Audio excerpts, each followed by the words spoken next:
ဆရာပြောပုံအရာဆိုရင်ရုပ်ခန္ဓာထုဆင့်မှုကခန္ဓာထုဆင့်အဆင့်9ကိုကြော်သွားတာနဲ့အဆင့်ပုံမြင့်တိုင်းအာယုံခံနိုင်စွာနားလည်နိုင်ခြင်းကိုအစပေါင်းများစွာမြင့်တင်လို့ရပြီးတဲ့ငါတာတကယ်လို့ခြေဝင်းညင်ဆေးလုံးကိုတောက်လိုက်ရင်ခဏလေးနဲ့အဆင့်မြင့်နိုင်မယ်ခမလေးကူလက်ရည်ဖလဲပွဲမတိုင်ခင်နားလည်နိုင်ရင်တေချာပေါက်အကောင်ဆုံးပဲတကယ်လို့မလုံးနိုင်ခဲ့ရင်လည်းဒီဓာတ်နဲ့ပေါင်းလိုက်ရင်အနိုင်ရချေပိုစီးနိုင်တယ်တိုင်ကြည့်နေရင်တူပါတာသူပြောနေပါတယ်အဲ့ဒီအချိန်မှာသူ့အနာကိုမြေခွေးကောင်းဆောင်နဲ့သူ့ရဲ့အဖော်ရောက်လာပြီးညီလေးရဲ့ဓာတ်တိုင်ကထူးခြားတာပဲပြောလိုက်တယ်နေလဓာတ်တော်ကတကယ်ကိုအတွားထက်တဲ့လက်နက်ပဲစီမှုကပြောလိုက်တဲ့အခါခေါင်းဆောင်ရဲ့တပည့်ကဒေတာအတွက်အကူကြီးဖုန်းကငွေတုံး900တောင်တုံးထားတာပြောလိုက်လို့ဒီကညီလေးအတွက်300တာဘာမှမဖြစ်ပါဘူးအချင်းချင်းပဲလို့ခေါင်းဆောင်ဖုန်းကပြန်ပြောလိုက်ပါတယ်စီမှုကငွေအနှဲငယ်ပြန်ပေးလိုက်တဲ့ယူပါအာမနာပါနဲ့ကျွန်တော်အကူဖုန်းကိုမေးစရာအနှဲငယ်စီတည်တယ်ခေါင်းဆောင်ဖုန်းလည်းညီလေးကပါမေးမလို့တဲ့အကူတို့နှစ်ယောက်ကြားဘူးလားမသိဘူးစမ်းကျဲနှစ်ကူတို့တိုင်းကျင်းစင်ကိုချီခံစားချက်တိုးပွားပြီးအားကောင်းစေတယ်ကျွန်တော်စာအုပ်တအုပ်မှာဖတ်ဘူးတယ်ညီလေးကဘာလို့ဒီတိုင်းကျန်းအကြောင်းမေးတာလဲကျွန်တော်လည်းထူးဆန်းနေလို့ဒီစာအုပ်မှာရေးထားတာကယောက်ျားလေးနဲ့မိန်းကလေးနှစ်ယောက်အတူတူကြည့်ရင်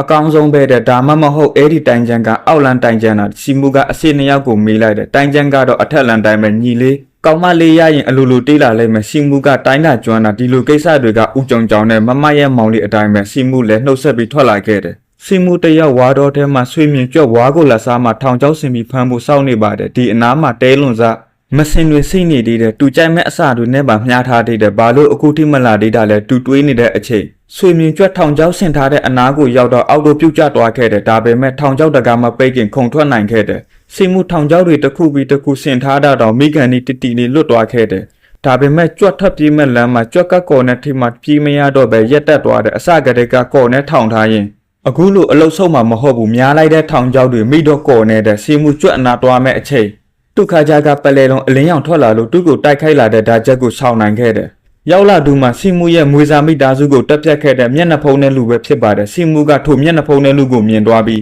ဒေါ်တာထွက်နေခဲ့တဲ့မျက်နှာဖုံးတဲ့လူကစီမှုဖန်တာတဲ့ကြွက်ကိုဖမ်းယူပြီးစီမှုကိုတောင်ဂယုမဆိုင်ပဲထွက်သွားမဲ့အချိန်စီမှုကပြေးသွားပြီးဓာတ်နဲ့ထိုးလူကိုခုတ်ပါတော့တဲ့စီမှုရဲ့ဓာတ်ချက်တွေကိုနေရာတောင်မဆွေပဲအတားအရာပဲကကွယ်နိုင်ခဲ့တယ်။စီမှုထိုးလာတဲ့ဓာတ်ချက်ကိုလက်နဲ့ချောင်းနဲ့ဖမ်းလိုက်ပြီးစီမှုကိုအဝေးတို့လွှတ်ပစ်လိုက်ပါသေးတယ်။စီမှုတူထွင်ထားတဲ့နေလာဓာတ်နဲ့တိုက်ခိုက်တဲ့အခါမှာမျက်နှာဖုံးတဲ့လူရဲ့ခမောက်ကိုပဲထိသွားအောင်လုပ်နိုင်ခဲ့တယ်။မျက်နှာဖုံးတဲ့လူကစိတ်တူသွားပြီးရေခဲအစွမ်းတွေနဲ့စီမှုကိုမလှုပ်နိုင်အောင်ထိန်းချုပ်လိုက်ပြီးစီမှုထံပြေးပြီးဓာတ်နဲ့ခုတ်မဲ့အချိန်အပေါ်ကကြားလာတဲ့ဓာတ်ချက်ကြောင့်အနောက်တို့ဆုတ်ပေးလိုက်ရတဲ့အပေါ်ကနေမိန်းကလေးတို့ဥပေါ်ခဲ့လာပြီးနာမည်ကြီးနေတဲ့ဟန်ယွန်းဒါကခလေးတယောက်ကိုတက်ဖို့လုပ်နေတာပဲပြောလိုက်သူမှထန်ရင်မိန်းကလေးပဲဖြစ်ပါတယ်။အခုမှပဲနင်းကိုစာတွေးတော့တဲ့မိန်းကလေးကပြောလိုက်တဲ့အခါနင်းယုံယုံမယုံယုံယွင်းအားရတေဆုံကြီးကငါနဲ့မဆိုင်ဘူးမျက်နှာဖုံးတဲ့လူကမိန်းကလေးကိုပြောလိုက်တယ်မိန်းကလေးကသူပြောတာနားမထောင်ပဲ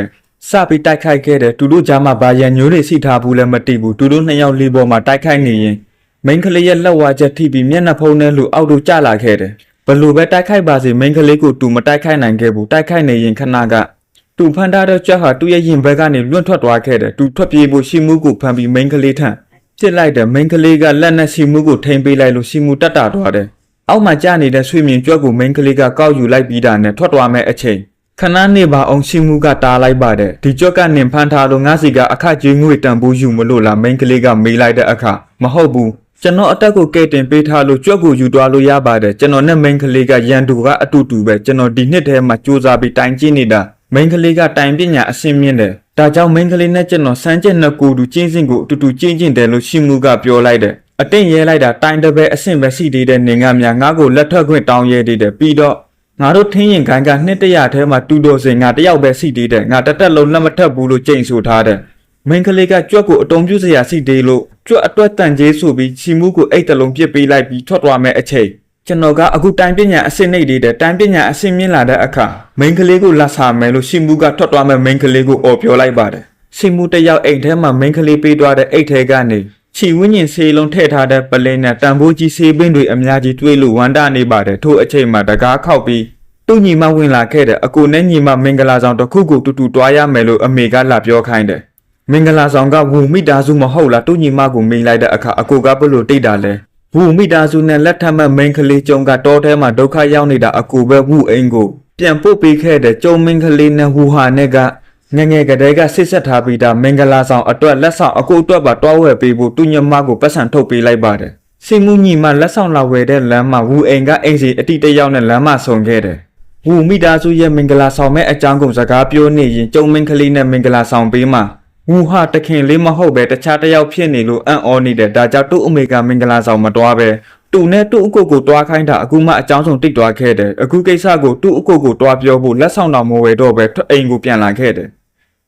ဟုတ်ကဲ့ပါခင်ဗျာကျွန်တော်တင်ဆက်ပေးတဲ့အပိုင်းကတော့ဒီမှာပဲပြီးဆုံးပါပြီကျွန်တော်ရဲ့ YouTube Channel လေးကိုလည်း Like and Subscribe နဲ့ Notification ခေါင်းလောင်းလေးကိုလည်းနှိပ်ခဲ့ပေးဖို့အားလုံးကိုတောင်းဆိုချင်ပါတယ်ခင်ဗျာအားပေးတဲ့တယောက်ချင်းစီကိုလည်းအထူးပဲကျေးဇူးတင်စီပါတယ်